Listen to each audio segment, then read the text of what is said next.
But your governor, Kemp, and Raffensperger are doing everything possible to make 2024 difficult for Republicans to win. What are they doing? I don't know.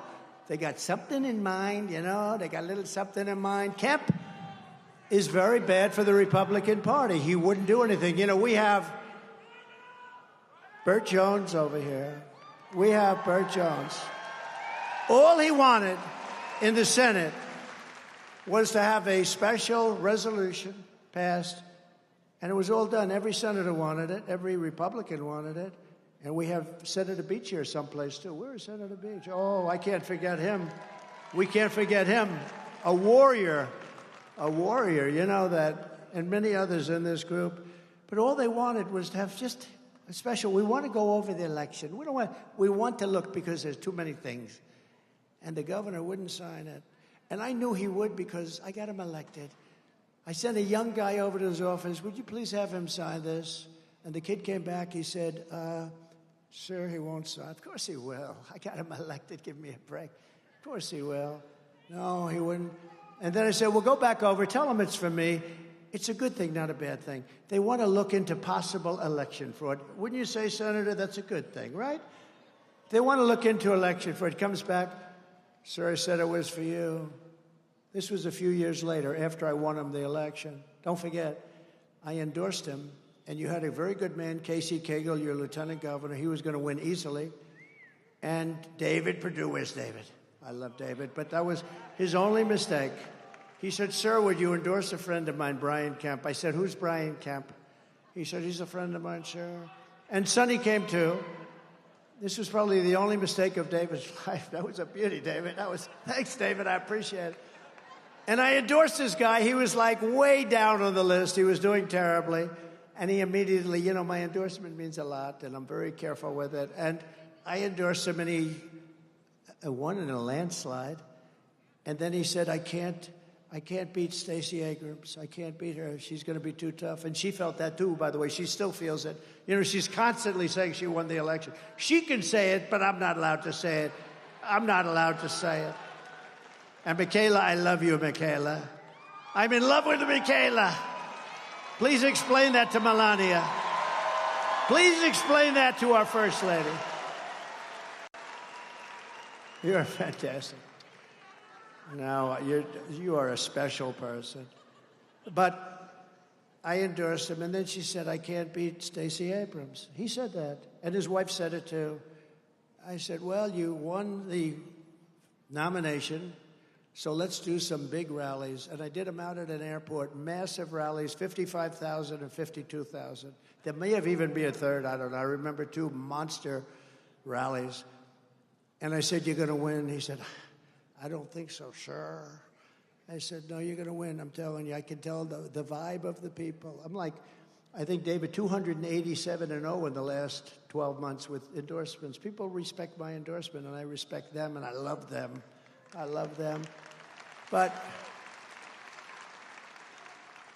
so I did these 2 big rallies, and he won. He did win. He won by like 2%. And his wife looked at me and said, thank you, sir. We'll never, ever be able to repay you for what you did.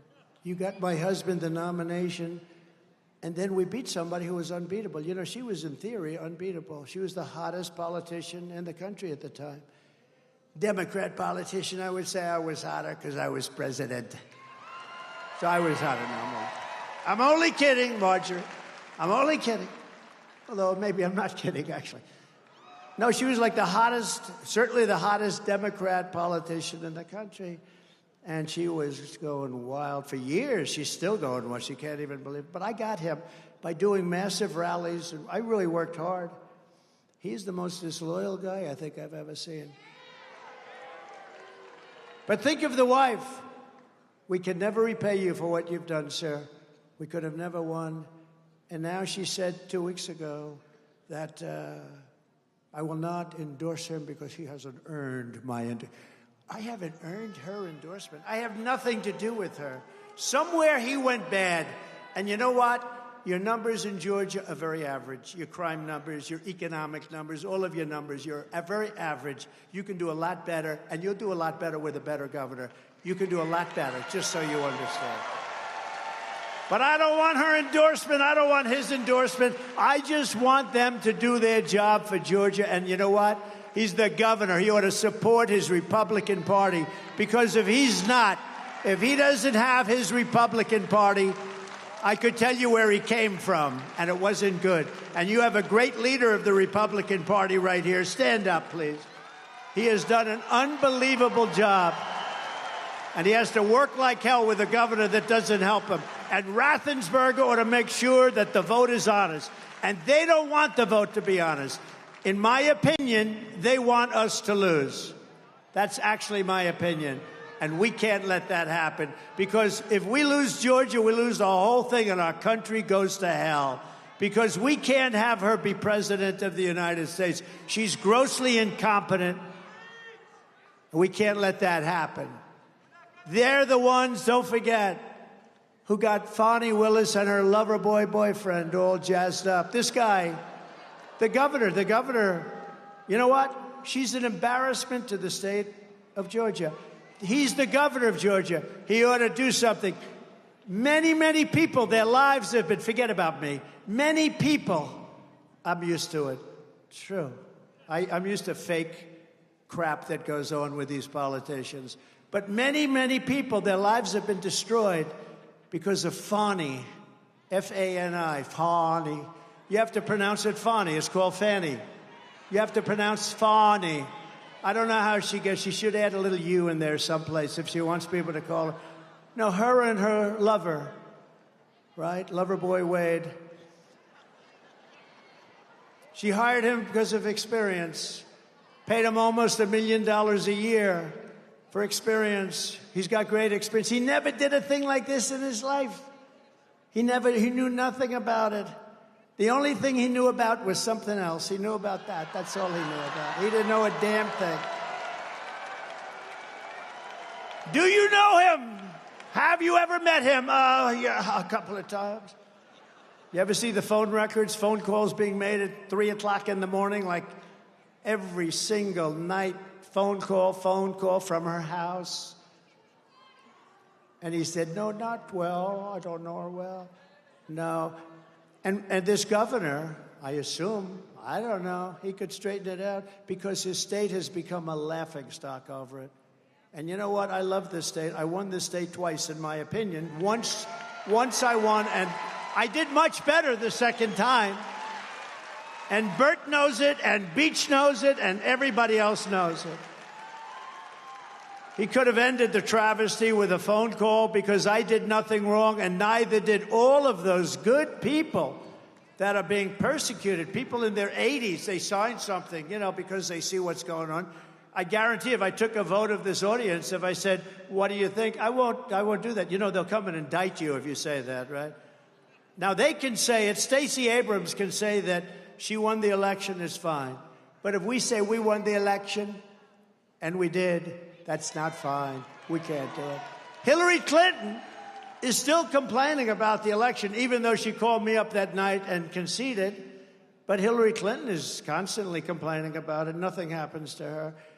We have two sides of justice, and we can't do it anymore. We have to get back to making America great again. We don't have time for this nonsense. I mean, Fani wanted to indict a certain U.S. senator who had nothing at all. He's saying, why are they calling me? I won't use his name because I don't want to hurt him. But she wanted to indict, and somebody along the way stopped her from doing it. She had many, many more people. She was going to indict almost everybody that came into the state for a visit. But Kemp doesn't want to end it because he's a bad guy, he's a disloyal guy, and he's a very average governor. Little Brian Kemp. Bad guy. But think of it. I got this guy, just think, and then that's it. I got this guy nominated, I then got him elected. Without me, he doesn't get nominated and he doesn't get elected. He had no chance of winning either one, and all he had to do is sign something where the Senate would like to look at election integrity. This is an honest man. That's an honest man. They were all honest. They were looking at something very legitimate. And this bad guy said, "I'm sorry, sir. I can't do it." I called him, and I said, "Brian, they're looking at election integrity. Is there anything you can do?" "I'm sorry, sir. I can't get involved in that." I said, "But, Brian, you don't understand. This is a good thing, not a bad thing." "I'm sorry, sir. I can't get involved." I've had you up to here, Brian. I've had you up to here. He's a bad guy, and he's not doing this country a good service.